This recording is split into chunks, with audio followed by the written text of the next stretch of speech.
Hey, it's Robert Clickybeard, the host of the Commercial Landscaper podcast. These podcasts challenge you to grow as a leader, to stretch yourself beyond your comfort zone, and to 10x your company. I really encourage you to enjoy the show, share it with teammates, fellow business owners, and subscribe. That helps us grow our community. This podcast is sponsored by Bum Data, helping commercial landscapers turn labor data into smarter decisions with intuitive, actionable analytics. Check them out if you're ready to control your labor costs and boost your margins. When you mention Wilson T60, you'll get 1 month free subscription to check out this amazing software.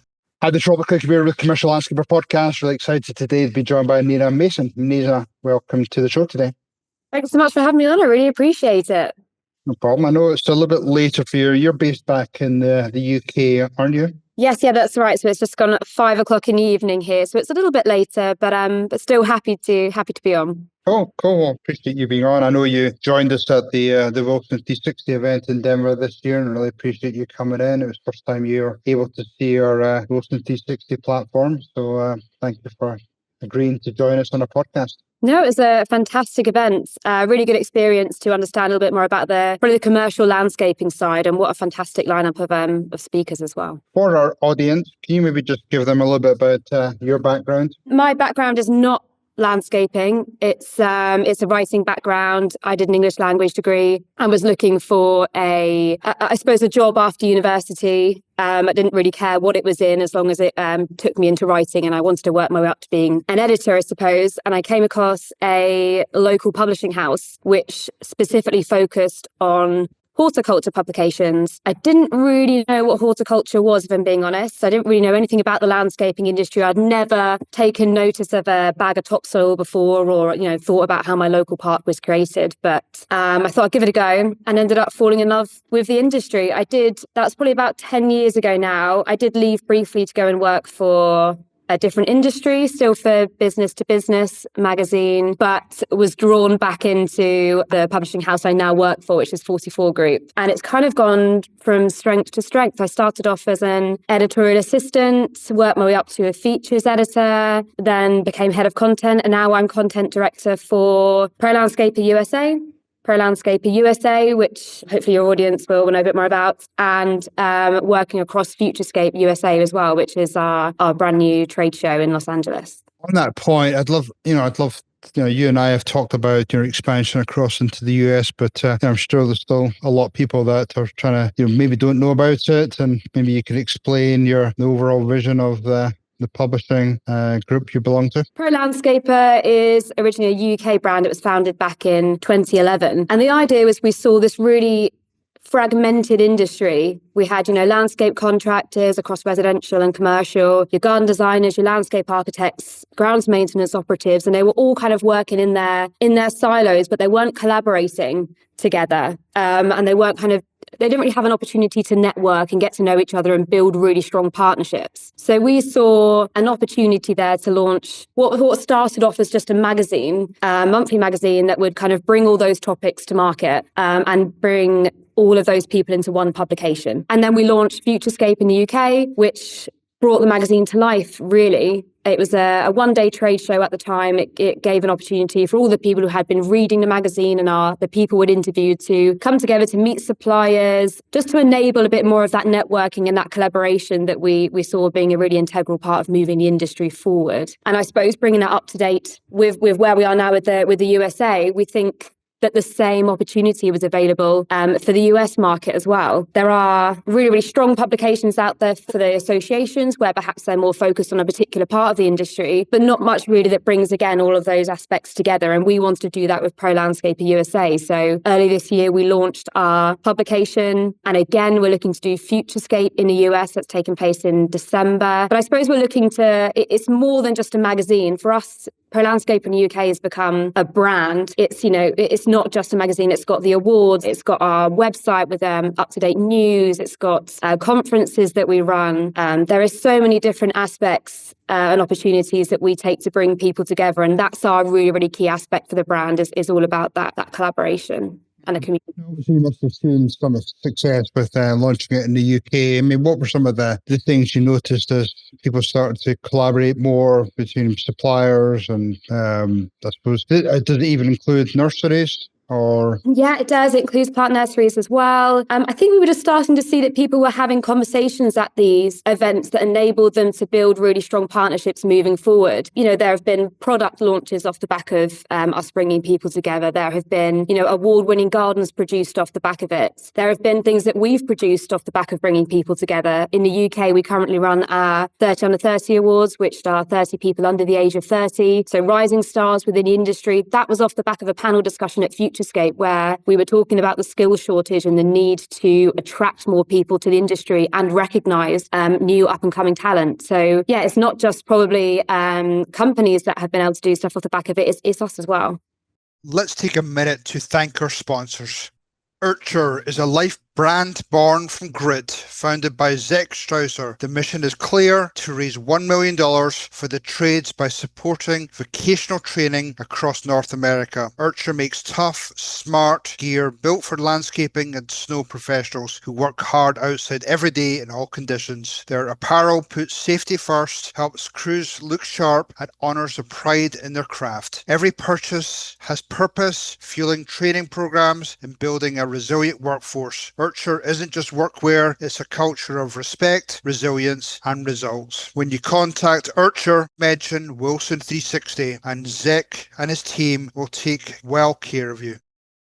So obviously you saw some success happening. You decided to move across to the US. Obviously, it's a huge market over here. You're relatively new, so you're still trying to, feel your way around the market. And I think you've established your initial base in the West Coast. Is that correct? Yeah, we're based on the West Coast. So we've got a team out in the US at the moment, and I've been going over there to touch base with the market, get to meet a few people out there, visit a few different companies, because even though it's a landscaping industry and you kind of expect, well, you'll understand this as well.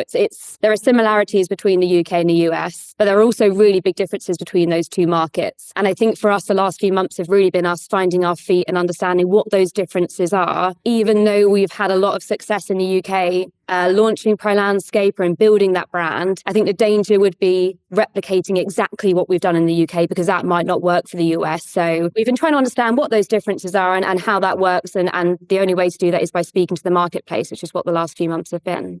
What does that look like specifically? I mean, are you going and talking to landscape companies? Are you going to different events? Are you spoken to the different segments? Are you looking at the M&A activity right now? Yeah, it's been a whole mixture of those things. Obviously, the conference I went to in Denver that you mentioned earlier was a great chance for us to understand perhaps the key topics for the industry and what's really impacting them, and then to have a chance to meet some of the landscapers who are part of that. We've met key designers over in California as well, the likes of, Foxterra, Terramoto, and also going to trade shows to understand, what our suppliers are looking for from a trade publication too. So it's definitely been a really, really big mix of that, a lot of conversations taking place and all building up, I suppose, to Futurescape USA, which is where we think that we'll really get a chance to touch base with our audience and understand what they want for the next year ahead from a magazine and a trade show as well. Now, I mean, I know your big push here is the collaboration and the community piece, but it sounds like you're also trying to shake things up a little bit, come in with new ideas. I love your idea around sort of the younger age group. How'd you get them involved from your panel discussion? There must be sort of a few ideas sort of popping up. Yeah, Futurescape USA probably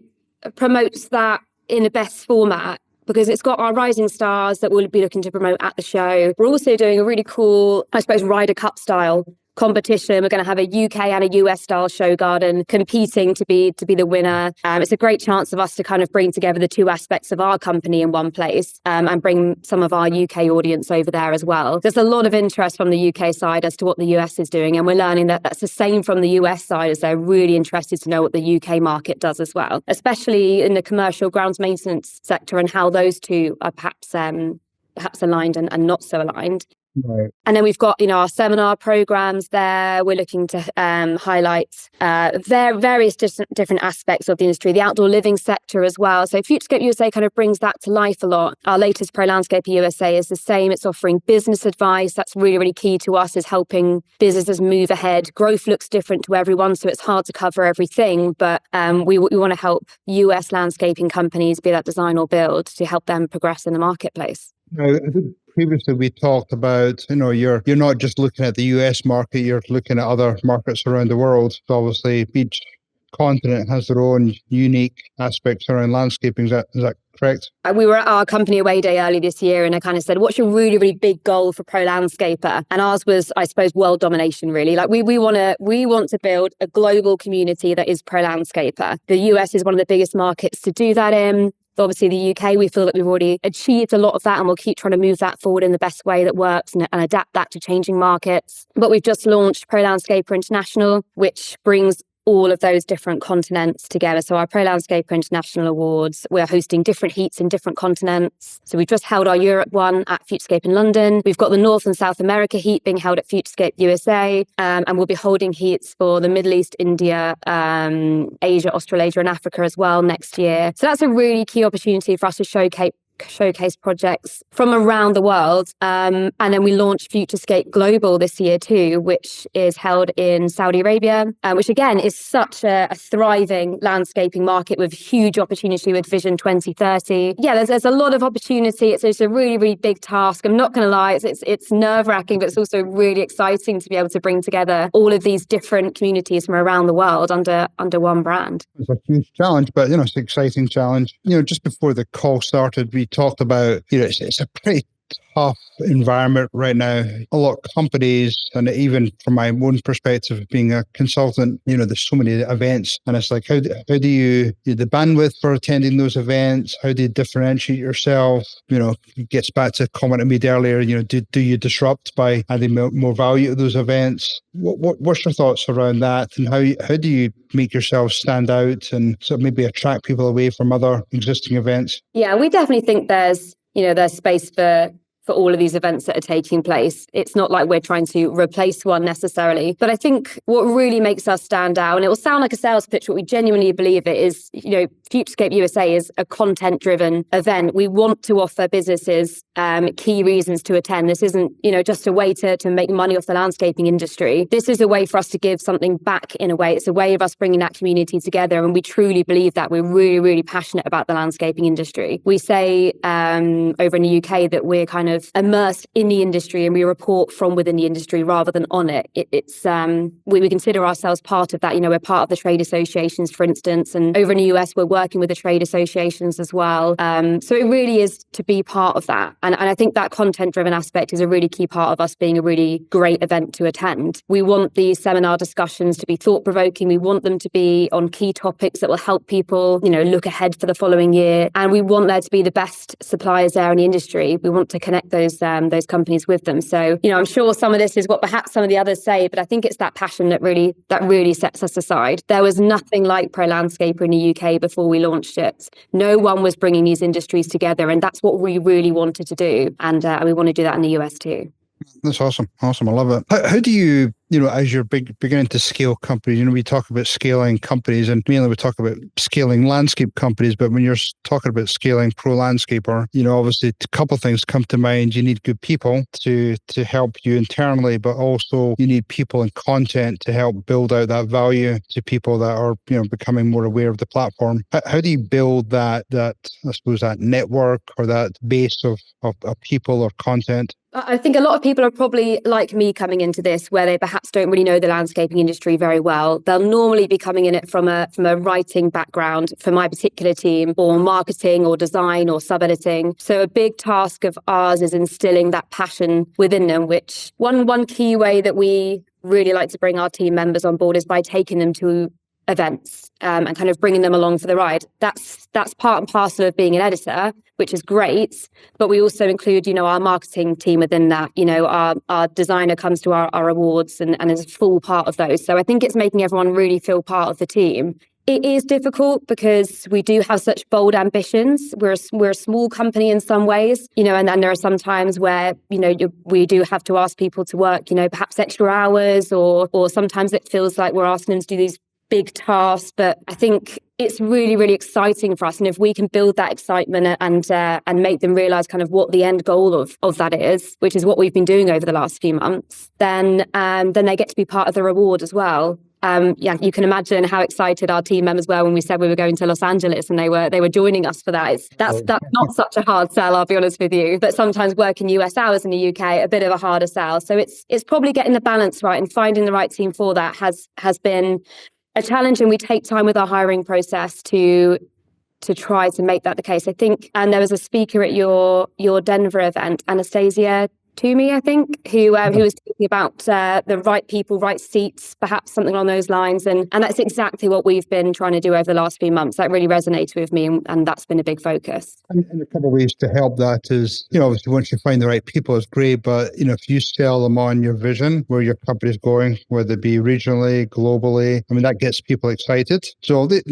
when they want to be part of that journey, they don't mind stepping up and working some extra hours or traveling a bit more than normal. So I think that vision part is key. I think a lot of companies don't necessarily do a good job of selling that vision where the company's going. So yeah, and making people realize what an integral part they are of that as well as an individual. Every we have fortnightly brand briefings for every single one of the brands that we produce, where the whole team kind of gathers together and we say, what's happened over the last 2 weeks and what are we looking to do over the next 2. And at the start of those, everyone has to share a piece of good news, and that could be them as an individual, or it could be something that they feel that the brand has done really well. But we all start with some good positive news for that brand and how they feel a part of that. And that's a really, really strong way, I think, of going into those discussions as well, where perhaps you do kind of leave with a list of 10, 20 action points. Right. We all feel really excited when we come back in to share what's been achieved within that time period. Part of the developing, people, once you get those A players on the, in the right seats on the bus, is also backing it up with developing some processes,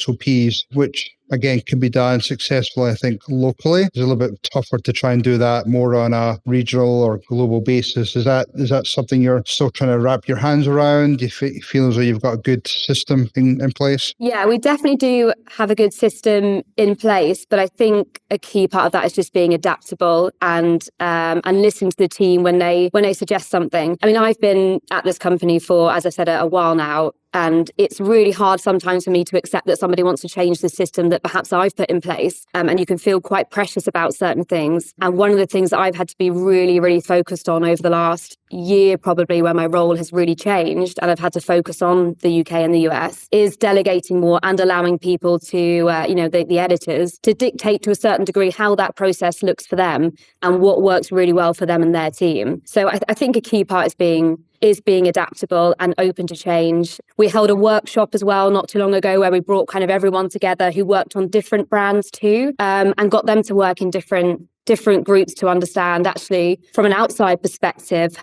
how could we improve that brand? And that really helped as well. And we've got some really, really exciting ideas for the brands for next year too. I think it's great to have environments where people can share their ideas and you can brainstorm a little bit. So I think that's super helpful. And, I think always encouraging those new ideas, people to speak up, I think is always beneficial, because you're right. You might be sold on an idea that maybe you created years ago, but things change, then you sort of almost have to go along with that. And I think I use the word nimble a lot, because I think with this environment where there's just a lot of uncertainty out there in the world right now, people are just a little bit cautious. So I think just being nimble, but watching what's going on, watching trends, and then being able to change quickly, I think is super key. The philosophy that I've just said that we apply for the company, we apply for our brands for the marketplace as well. Pro Landscaper we might have been doing for a while in the UK, but it's brand new to the USA. We're only about 8 issues in, and Futurescape USA will be the first Futurescape USA that's taken place in December. So we want to hear feedback. We want to understand how we can adapt and improve. That's going to be an evolving product really for the next few months as to how that looks and how the industry can help us shape that, because it really is, as I keep saying, for them.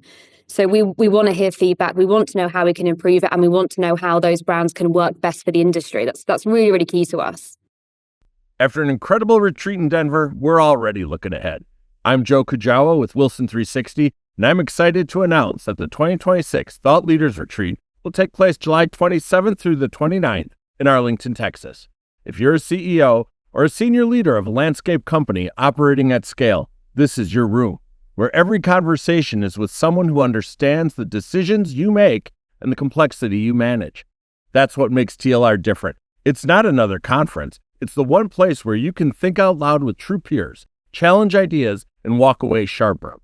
Click the link to stay informed as details are released, and mark your calendar for next summer, July 27th through the 29th, live by Lowe's Arlington. Registration opens soon. Now, your event in December, is that going to be staying in that same location? Will you be moving that around the country? That's a great question. I think at the moment we're looking to keep it based on the West Coast, but that might change again depending on where demand from the industry takes us. If we find that it's in demand elsewhere, then maybe there's an opportunity to take it elsewhere as well. How can listeners hearing this podcast today, how can they either get help, get involved, find out more about that whole platform? Yeah, I mean, Pro Landscaper USA, please feel free to get in touch with me if you'd like to contribute to the magazine. We're always interested to hear from new companies, new contributors, new suppliers. And I don't know whether my email will be included on this at all, but I'm happy for it to do so. And Futurescape USA, head to the website. It's free to attend. You can register to do so, and just come along and say hello to the team. We'd be really, really happy to meet more people in the audience and talk through some ideas with you. Cool. Well, thank you, Anila. Any other parting words before we wrap up today? I just suppose just to really emphasize how much we are focused on this collaboration aspect. We focus a lot about it, and we really genuinely do want to see companies come together and really be a part of this brand and build a community. So yeah, we really, really hope to do that, and any ideas to help us do that we'd be open to. You know what, actually, one additional question. I mean, I suppose if you are going global, I mean, I suppose there could be opportunities for, UK, US firms if they wanted to look for more world presence and they're looking for other parts of the world maybe to get their name out there. I suppose that's an opportunity through your magazine or other platform. Yeah, it's funny you should say that. We had a company come up to us at our London event recently, really, really interested by the idea of doing a staff exchange, which I thought was a really, really interesting idea. So I think that is probably something that we can help people with is, we've got connections on both sides of the pond now. How can we bring those two together and perhaps enable that those partnerships a little bit better, or just an opportunity to learn more about different industries? Yeah, no, I love that. I love that idea a lot. So, okay, awesome. Well, Nina, really appreciate your time today. I know you're a busy person and it's late across there, but thank you for joining me and sharing more information about your platform. No, thanks so much for having me on. I really appreciate it. Cool. Okay. Thank you, Nina. Have a good day. Thank you too. Bye. Bye. That's a wrap for today's episode of the Commercial Landscaper podcast. I hope you're walking away with some great nuggets that you can immediately apply to your business, whether you're in leadership, operations, or you just want to show up every day with that Ironman mindset. Remember, growth doesn't happen by accident. It happens with intentional moves, bold conversations, and surround yourself with the right people. If you found value today, subscribe, leave a review, or share this episode with others. And again, don't forget to check out Wilson-360.com. We have digital courses from account management, operational excellence, leadership development, or some of the other coaching packages we offer. Anyway, huge shout out to our sponsors. Thank you very much. And I'll leave with this. Have a pure, dead, brilliant day.